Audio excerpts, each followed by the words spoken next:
This is Dr. Mark Jennings in his teaching on the Gospel of Mark. This is session number 13 on Mark chapter 7, verse 24 through chapter 8, verse 13. Syrophoenician woman, 4,000.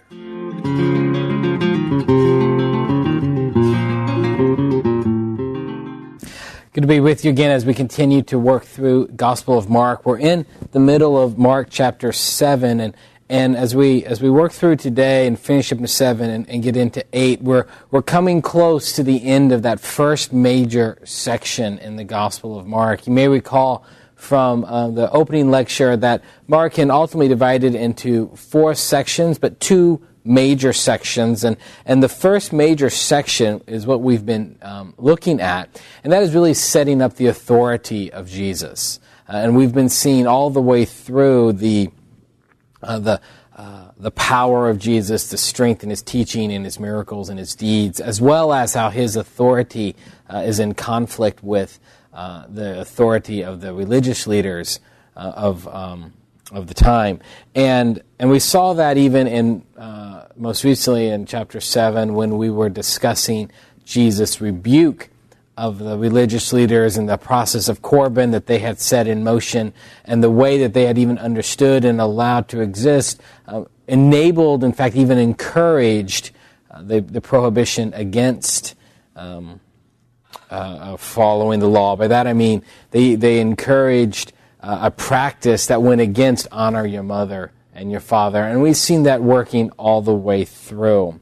This next part of chapter 7, there's a change that occurs, and it's a very interesting episode between this interaction between Jesus and the Syrophoenician woman. It occurs in Mark chapter 7, verses 24 through 30. And I'll read that for you, and then I want to discuss it. Jesus left that place and went to the vicinity of Tyre. He entered a house and did not want anyone to know it, yet he could not keep his presence secret. In fact, as soon as she heard about him, a woman whose little daughter was possessed by an evil spirit came and fell at his feet. The woman was Greek, born in Syrian Phoenicia. She begged Jesus to drive the demon out of her daughter. "First, let the children eat all they want," he told her, "for it's not right to take the children's bread and toss it to the dogs." "Lord," she replied, "even the dogs under the table eat the children's crumbs." Then he told her, "For such a reply, you may go. The demon has left your daughter." She went home and found her child lying on the bed and the demon gone. Now, from the outset, this looks like a typical healing account. You have the same setup that we're used to. Jesus comes into an area. He tries to come in secret. Notice he tries to not be known. Word gets out where he is. Someone who's in desperate need comes and asks for his help. There is some interesting aspects in this. First of all, thinking about where this is occurring. Jesus has left Galilee, and he goes about 35 miles northwest, if you will, to Tyre on the Mediterranean. Now, this was a place that was known for its commerce, was known for its trade in Phoenicia. Of course, there's a very interesting history regarding this location in the story of Israel. David and Solomon traded with the king of Tyre. The prophets also announced judgment against it, right, because of its arrogance and its greed.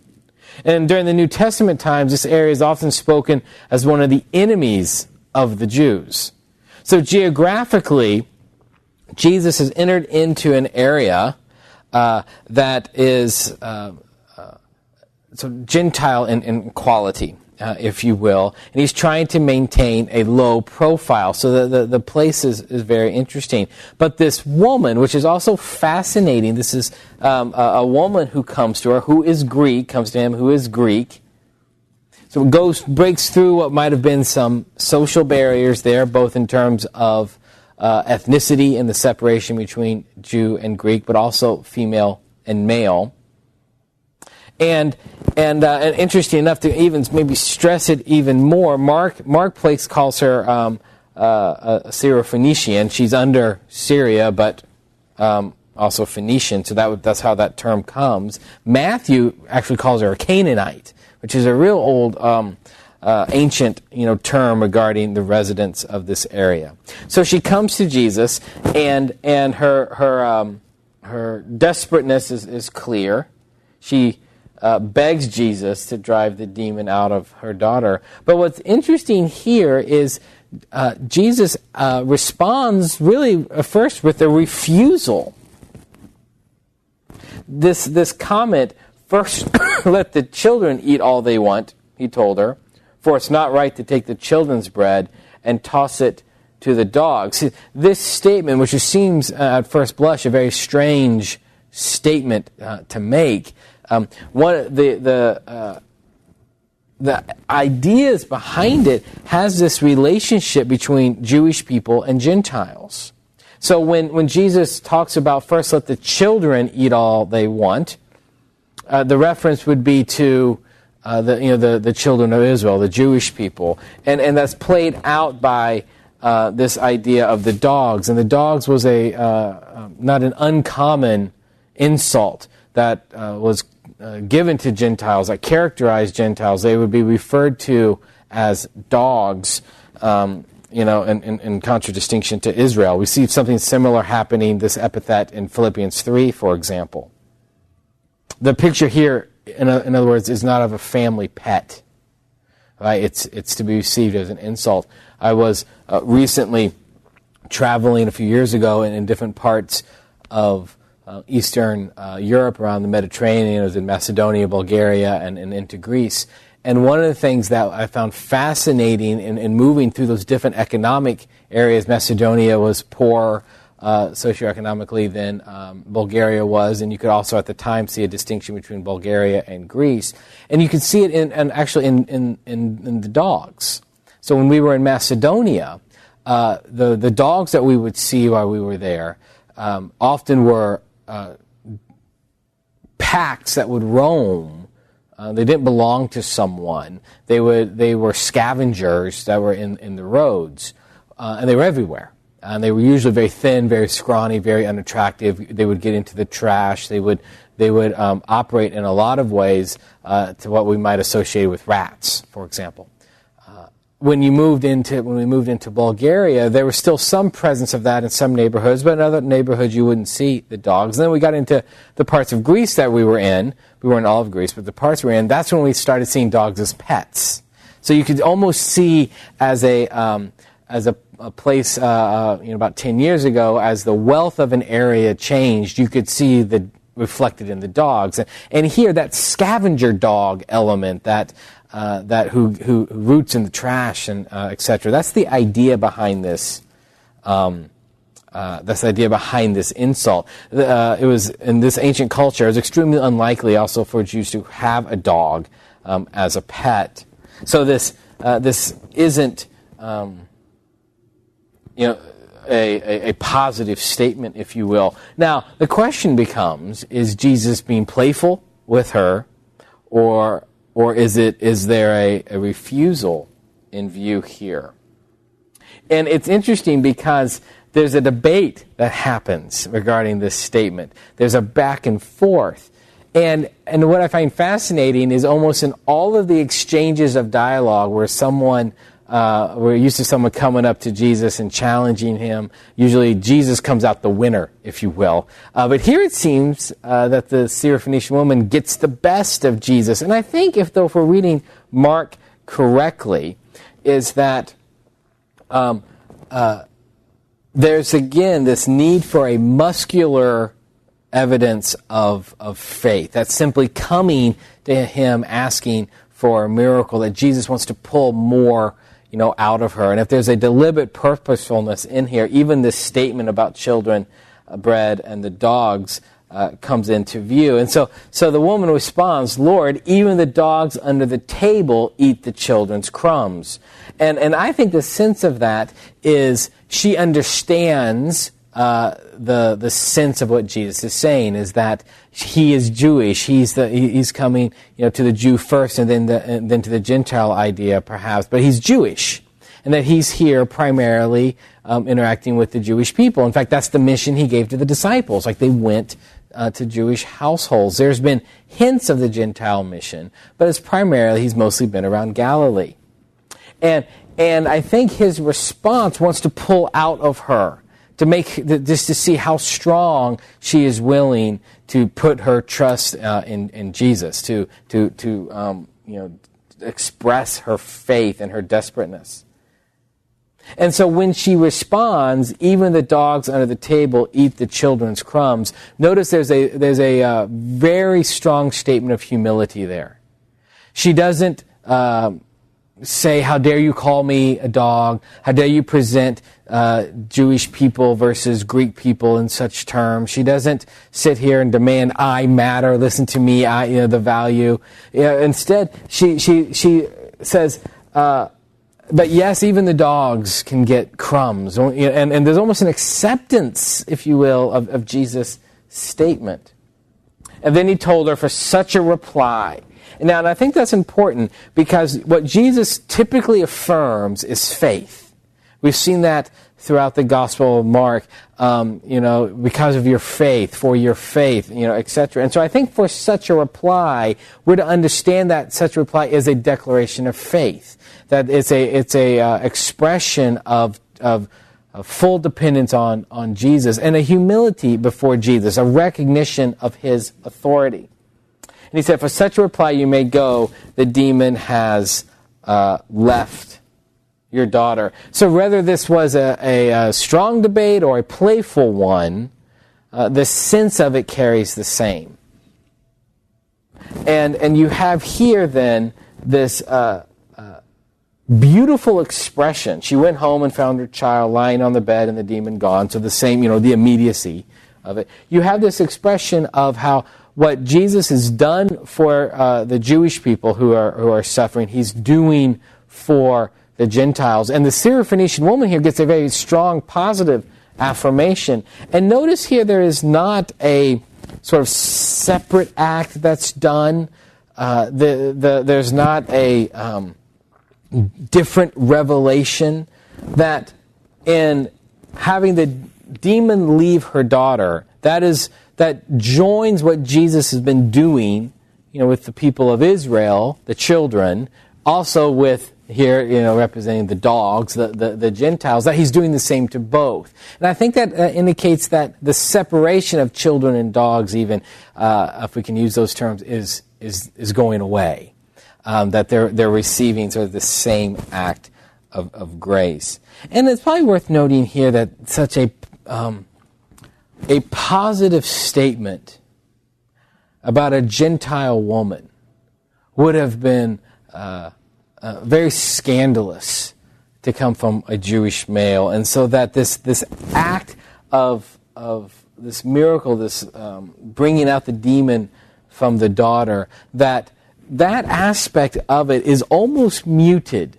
When you think in terms of the other exorcisms where the demons have engaged or discussed, you have legion, what do you have to do with us? And where the miracle, the immediacy of the miracle, be silent, the stress are there. Here, the actual possession is muted.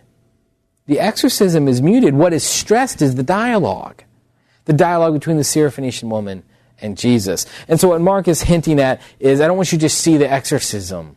I want you to see Jesus having deliberately gone into a Gentile area, now receiving and affirming and acknowledging the faith of this woman. That's the stress that we see.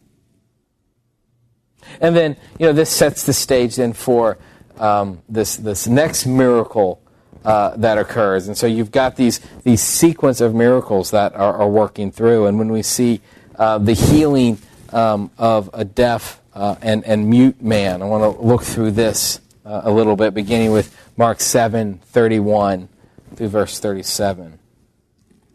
Then Jesus left the vicinity of Tyre and went through Sidon down to the Sea of Galilee and into the region of the Decapolis. I'm going to, in a minute, talk about that trip because it's a very interesting geographic progression.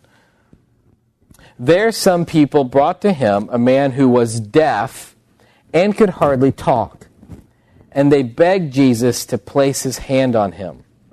And he took him aside, away from the crowd. Jesus put his fingers into the man's ears. Then he spit and touched the man's tongue. He looked up to heaven and with a deep sigh said to him, Ephphatha, which means be open. At this, the man's ears were opened. His tongue was loosened and he began to speak plainly. Jesus commanded them not to tell anyone, but the more he did so, the more they kept talking about it.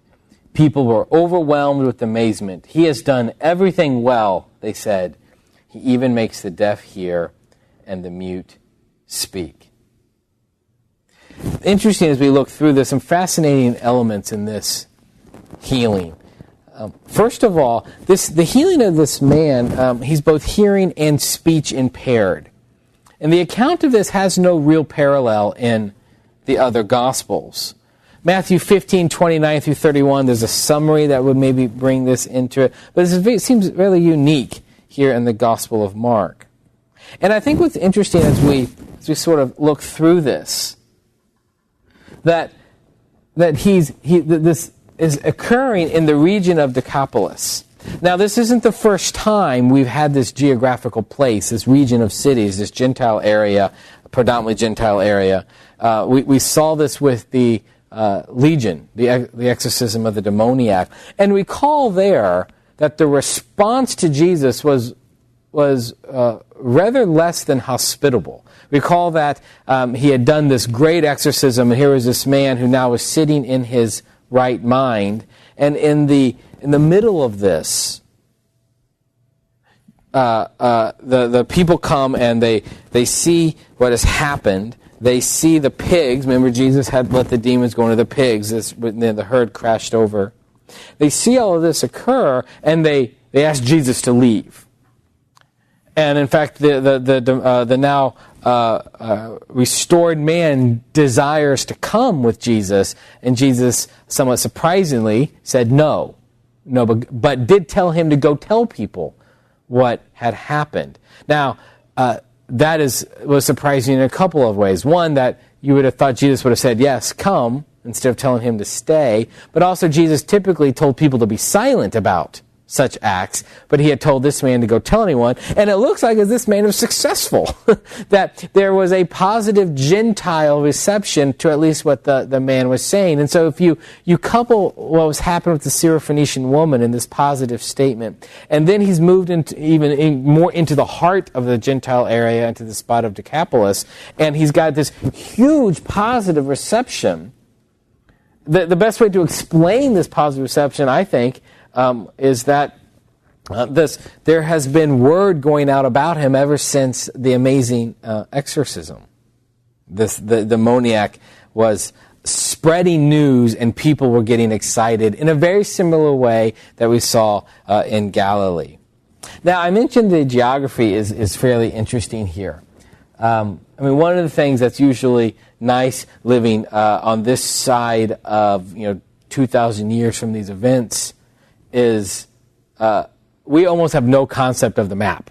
In fact, I often advise students when they're reading through the Bible is to have a familiarity, have a map with them so they can see where different things are happening. And if you look the way Mark describes Jesus' travel in verse 31, he left the vicinity of Tyre, went through Sidon, down to the Sea of Galilee, and into the region of the Decapolis.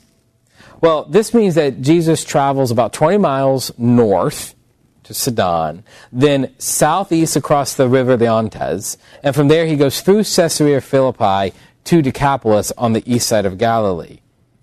It's almost a horseshoe-shaped travel, around 120 miles. One commentator described it, for those of you familiar with United States geography, it would be like going from Washington, D.C. to Richmond, Virginia by way of Philadelphia. It's hardly a straight necessary route.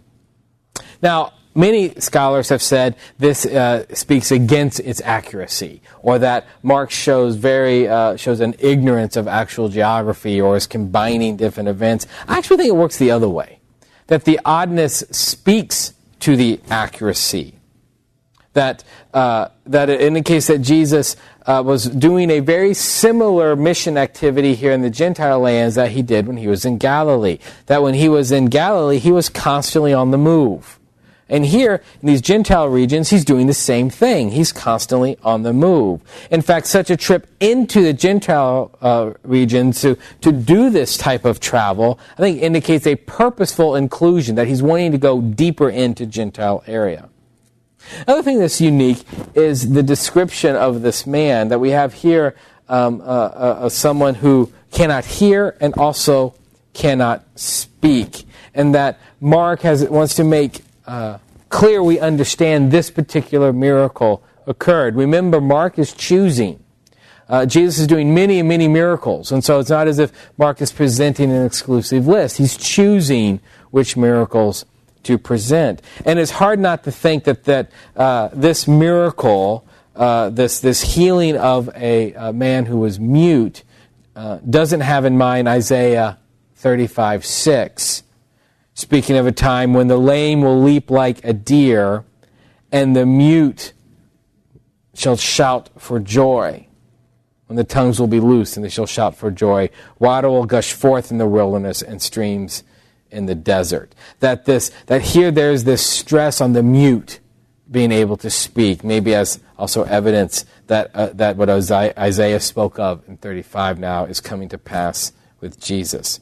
There's a fascinating amount of detail on this miracle. If you just think about how little was said about the actual exorcism, and how Jesus, with the Syrophoenician woman, healed from a distance, didn't even see, just said, the demon has left your daughter, and then we get the evidence of it, that she's lying in the bed, and the mother bears witness. But it's from a great distance. Yet here, this miracle happens very differently. Notice what we see. He puts his fingers in the man's ears. There's spit that is involved. He touches the man's tongue. He looks up to heaven. He gives a deep sigh, and then he says, "Be open." We actually get the Aramaic before we get the translation of it. This is the only place in Mark where we get this such direct touching of an organ, like with like the tongue. This is one of the few places we get spit. We'll get it actually, with blind eyes. But here, this use of this spit, right, where he puts his fingers in the man's ear, right? That would be like the deafness, and then he spit and touched the man's tongue. Such a strange response, it seems. Now, some have argued that the putting the fingers in the ears was to create an opening so that the demon that was causing the deafness would have a way out. That seems hardly supported by the Gospel of Mark. The idea of the spit has been discussed in terms of was it a magic device that would have been here, and Jesus is a magician. But again, we haven't seen Jesus follow that type of behavior that is sometimes associated in the ancient world. Others have argued that this type of activity is what a Gentile would expect, and so Jesus is doing what might be fitting a Gentile. Interesting enough, though, the Syrophoenician woman seems very content with Jesus actually not coming to address physically her daughter.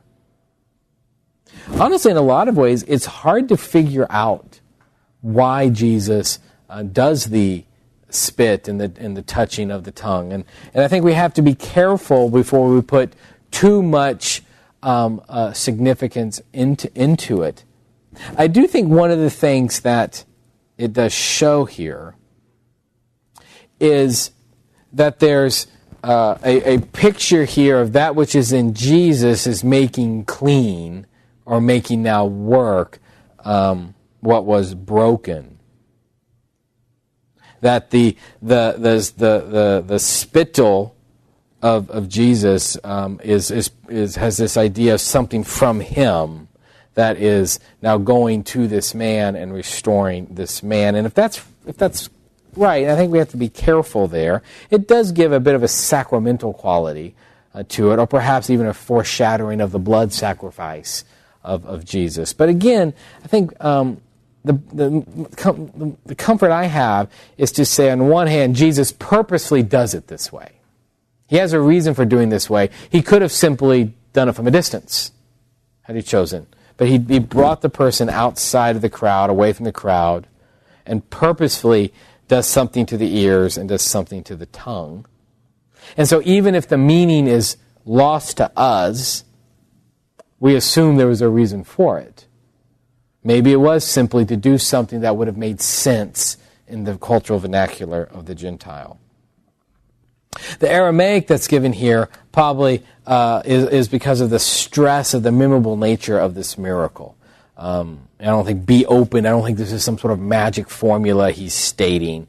But it might have even indicate the memory. But it also draws attention, I think, to the fact that Jesus is Jewish. There's a Jewishness about him, of which he's now speaking Aramaic, and that is being stressed that even in the Gentile lands. You know, when we look at that, I think there is an Isaiah reference, which I mentioned, but there is also hard not to miss a hint of Exodus 4:11, where the Lord says to Moses, this is the context where Moses is not wanting to be the spokesperson and is saying he's unworthy and is talking about his speech difficulties. And the Lord says to Moses, who gave human beings their mouths? Who makes them deaf or mute? Who gives them sight or makes them blind? Is it not I, the Lord? So we have this mute idea. Jesus is doing what we've been seeing throughout Mark, of doing what God does, of unmuting that which has been muted. Now, when we think through this, there is something, a bit of a change. Remember, last time Jesus did this huge miracle in the area, the legion exorcism, Jesus did not tell the man to be quiet. But here, verse 36 and 37, Jesus commanded them not to tell anyone. He commanded them not to tell anyone.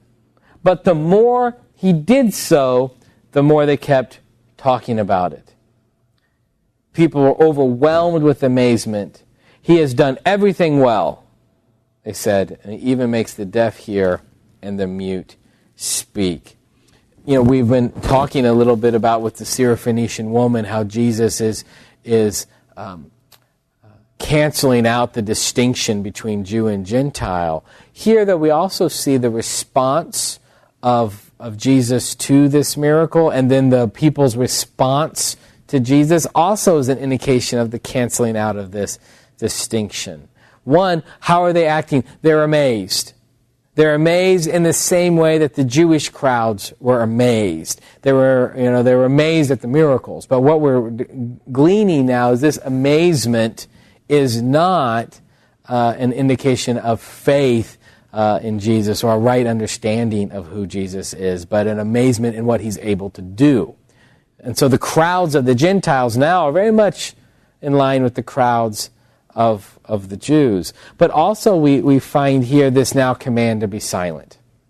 So whereas before there wasn't this command, now there is this command. And the fact that Jesus is giving this command to the Gentile lands is not typically of what we've been seeing. Usually the command for silence happened in Jewish circles. And I wonder here if what we have finding is Jesus once again trying to tamper down an overwhelming popularity that is occurring, and that there is an attempt to try to keep the crowds at a minimum. And this would make sense, since we know that when Jesus entered into this region, he even moving in with the Syrophoenician woman, he had tried to be secret. He had tried to keep his presence there somewhat unknown. I'd like to move now to thinking about Mark chapter 8. With Mark chapter 8, again, we're now reaching the very end of this first major section. We're still dealing with Gentile lands. We're keeping a continuation of the story. that's occurring. And I want to look here at the first 9 verses, actually kind of bleed a little bit into verse 10. And you'll notice there are some striking similarities to this account with what we've had previously. During those days, another large crowd gathered. Since they had done nothing to eat, Jesus called his disciples to him and said, "I have compassion for these people. They have already been with me 3 days and have nothing to eat. If I send them home hungry, they will collapse on the way, because some of them have come a long distance." His disciples answered, "But where in this remote place, or wilderness, can anyone get enough bread to feed them?" "How many loaves do you have?" Jesus asked. 7, they replied. He told the crowds to sit down on the ground. When he had taken the 7 loaves and given thanks, he broke them and gave them to his disciples to set before the people, and they did so. They had a few small fish as well. He gave thanks for them also and told the disciples to distribute them. The people ate and were satisfied. Afterward, the disciples picked up 7 basketfuls of broken pieces that were left over. About 4,000 were present. And having sent them away, he got into the boat with his disciples and went to the region of Dalmanthua. Now, it's frequently argued that this is a second version of the same event. That this, just like we previously had a feeding of the 5,000, now we have a feeding of the 4,000, and that what has occurred is a particular story that, as it went through oral tradition, became 2 separate accounts that then Mark has brought into his gospel, that they've somehow gotten morphed into separate events. And when you look at them, there are indeed some similarities. First of all, they're both a miraculous feeding. Both of them occur in a remote area. Both have the question, how many loaves do you have? There's a command to recline that is similar. The prayer and the participation of the disciples is similar. The words and the serving are in the same sequence. There's also the phrase, the people ate and were satisfied. That occurs in both. Leftovers were gathered. There's a dismissal of the crowd at the end and Jesus entering into a boat. So many will see a lot of these similarities and go, this is the same story. But there are some important differences I think we have to account for as well. 5 loaves and 2 fish versus 7 loaves and a few fish. And they're not presented in the same sequence. And even the language used for the fish, it's a different word. It's a diminutive form of the word in the Greek, and the few fish, meaning probably a smaller fish. Some have speculated some sort of sardine type of fish. The number of the people are different. In the first, it was 5,000 men, which meant there were even probably more than that. Where here, it's 4,000 total. In the first account, the 5,000, the people are there for 1 day with Jesus. Here, it's been 3 days. In the first, it was springtime. You had the reference to the green grass, which I think was a reference to the Psalms. Here, there's no mention of green grass or any season. In the first, the people are put into very specific groupings before they are served. Not in this one. The number of the leftovers are different between the first one and this one. I think even more important, in the first one, Jesus has compassion because they are sheep without a shepherd. Here, Jesus has compassion over the crowd, the gathering, because they've been there 3 days without food. There's no reference to sheep without a shepherd. In the second one, Jesus is much more prominent. Remember the first feeding, the disciples had come off of their ministry work where they'd been doing the same things that Jesus had done, and the disciples recognize the problem, the people need food, and they come to Jesus, and Jesus tells them to do it, and that's when they display an inability to even consider that. Here, it is Jesus who discerns the need. Jesus is much more prominent. It isn't the disciples coming to Jesus with the problem. Jesus is directing here instead of responding. I think all of this suggests that this is a different miracle. One of the things, returning back to this idea of oral tradition, right? The argument that you have a single event that has now morphed into separate. One of the difficulties with that argument is in oral tradition, one of the aspects that would remain firm were numbers. Numbers were usually a strong anchor in oral tradition. You wouldn't expect 5,000 to become 4,000, 5 loaves to become 7 loaves, 2 fish to become a few fish, 1 day to become 3 days. While different other aspects of oral tradition would sometimes morph, numbers were usually a strong constant, at least from what we've been able to glean. So I think when we look at this, what we're seeing is we have a different account. Now, what do we make of the similarities? Well, I think Mark is very purposeful in these similarities. Mark has been stressing the breakdown of the line between Jew and Gentile in this part of his discussion.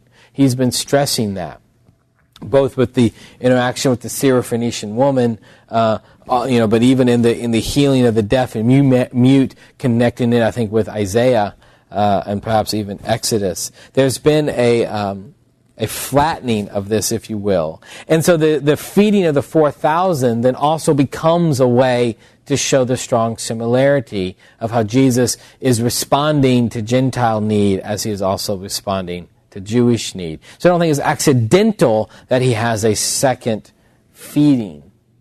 You know, some of the things too that stand out here as we consider this passage is, notice this crowd has the desperate nature of the Gentiles. They've been with Jesus for 3 days and nothing to eat. You know, that's a beyond sort of just being hungry. And now it's becoming significantly hunger.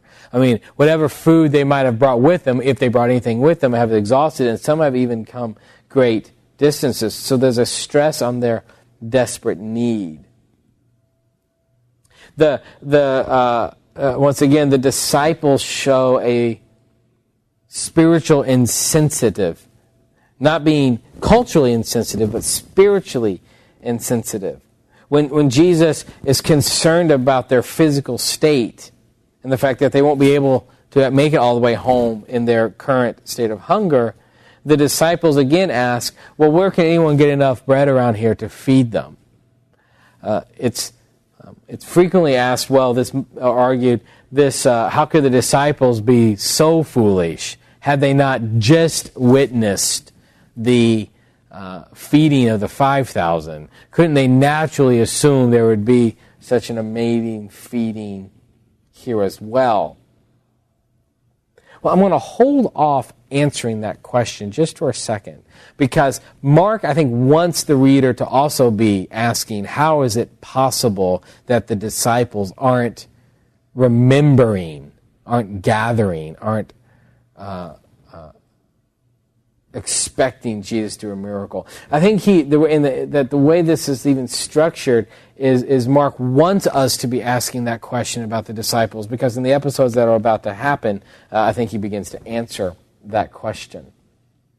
You know, here's where, too, I think we have to be careful about the numbers and putting too much significance into the symbolic nature of numbers.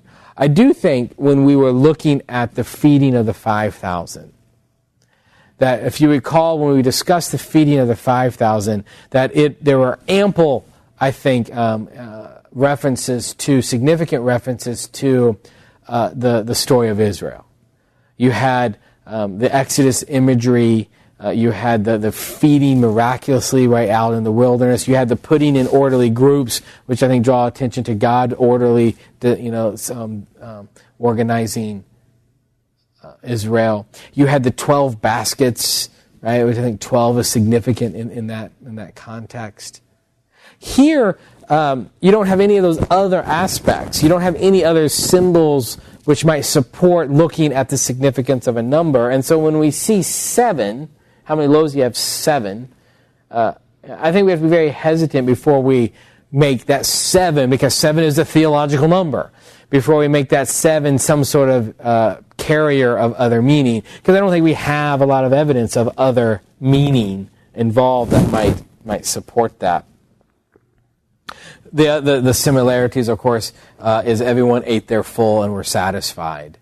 And if these feedings, these miraculous feedings, have this idea of messianic banquet, of messianic provision, then what the feeding of the 4,000 indicates is that while Jesus' compassion for them is different, is because of their hunger, not because they are suffering as the sheep of Israel without a shepherd, that the result, though, is still the same, which is their participation in the messianic banquet, participation in the great abundance that the Messiah provides, to the point of full satisfaction. That even if there was a to the children first and then to the dogs idea, what the children and the dogs enjoy are the same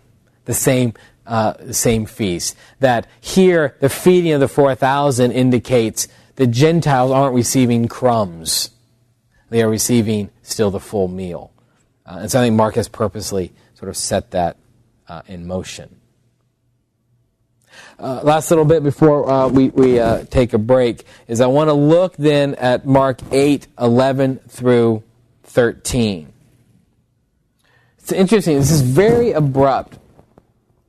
So he'd gotten in a boat with the disciples to go to another region. And then all of a sudden we jump. The Pharisees came and began to question Jesus. So the Pharisees have sort of been absent at this point, but now all of a sudden they're abruptly back on the scene to test him. They asked him for a sign from heaven. He sighed deeply and said, "Why does this generation ask for a sign? Truly I tell you, no sign will be given to it." Then he left them, got back in the boat, and crossed to the other side of the lake. I want to think through this is so we make sure geographically and maybe symbolically we're understanding the move here. We've left the Gentile lands where there's been this real positive acceptance. There's been hints of disobedience. We've seen hints of disobedience when he tells them to be silent and they're not. But there's been this great acceptance, the Syrophoenician woman, the feeding of the 4,000. And then as we turn back, notice the harsh distinction between the Gentile reception, positive reception, and the Pharisees. The Pharisees come back, and of course by now, what do we know about the Pharisees? The Pharisees are not interested in really learning from Jesus. We've already been told, based on the restoration of the man with the withered hand, that the Pharisees had paired with the Herodians and are seeking to kill Jesus. So the sides have been firmly distinct. And so when we see here that they come back onto the scene to question him, which we've seen a lot, to test him, remember the testing here has this idea of trying to find Jesus, trying to create a situation where Jesus fails. Where Jesus falters. They're seeking to undo him. And so they came to test him and asked him for a sign from heaven. And the irony here is hard to miss. They're asking from a sign from heaven. This idea of a sign from heaven, in other words, is probably another way of saying proof or something from God that would authenticate who you are or what you're saying. They're wanting proof of evidence. That's not uncommon in the Old Testament, right? For the great figures of God, that the Moses for being the key example, to be accompanied by such signs. And the idea of that a sign would accompany Jesus is therefore not horrible or dismissive. In fact, Jesus has been doing amazing signs that indicate who he is. His miracles have been evidence of his authority. He's been connecting his miracles with his authority to forgive sins, with his, which only God can do, with his authority to understand the intent of the Sabbath, with his authority over creation, with the calming of the storm. Again, those things that only God can do. The problem here, though, I think, is why authenticating signs are not uncommon as evidence of God's presence. They shouldn't be considered as definitive proof. Deuteronomy 13 itself warns against being deceived by the signs that false prophets do. The proof of a prophet, the true prophet, is that what he says comes to pass. And also, in general, you have an occasional exception where, for example, where Isaiah tells King Ahaz to ask for a sign of God. But for the most part, to ask for a sign is prohibited. It's hard not to miss, I think, in this picture, this idea of testing, this idea of demanding a sign for authenticating proof. I think it's within all of this is I hear Deuteronomy 6, I hear Exodus 17, I hear what occurred at Massa.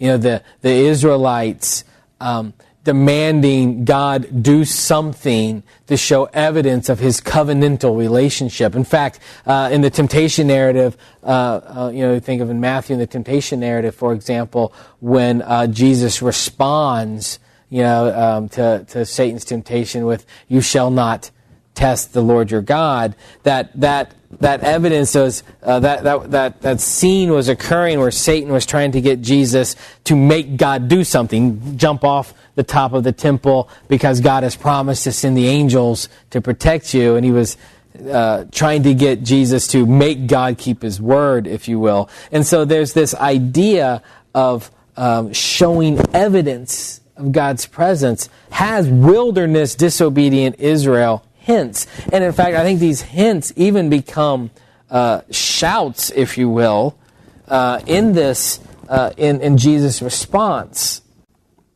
He sighed deeply and said, "Why does this generation ask for a sign?" Well, this generation in a wilderness context, if we're working in a context of the Israelites, this generation is a common way of referring to disobedient Israel in the wilderness. Moses speaks of this crooked and depraved generation. And so we have here Jesus issuing this language of this generation, which he's already done. He's already been treating the Pharisees and connecting them with disobedient Israelites earlier in Mark. And so we have this generation testing language and the demand for a sign from heaven. And Mark I think, is stressing the irony of this, is that what had just occurred was a feeding in a wilderness. 2 feedings, the 5,000 and the 4,000. Miraculous feeding, manna, Exodus story. How much more of a sign from heaven, does one need in terms of Old Testament language than what has already been provided? And so when Jesus speaks of this generation asking for a sign, truly I tell you, no sign will be given to it. That declaration of no sign will be given to it doesn't mean no evidence of divine authenticating miracles or events will be given, because there have been many that have been given, and of course others that will await, but rather that this generation will be unable to see any of this as an authenticating sign. That this statement, no sign will be given, isn't about the actual event, but the perception of it. That this is judgment language. Judgment language that fits with what Jesus has been saying about the religious leaders in terms of being hardened, having eyes but not see. We'll continue with Mark chapter 8 at our next time. Thank you.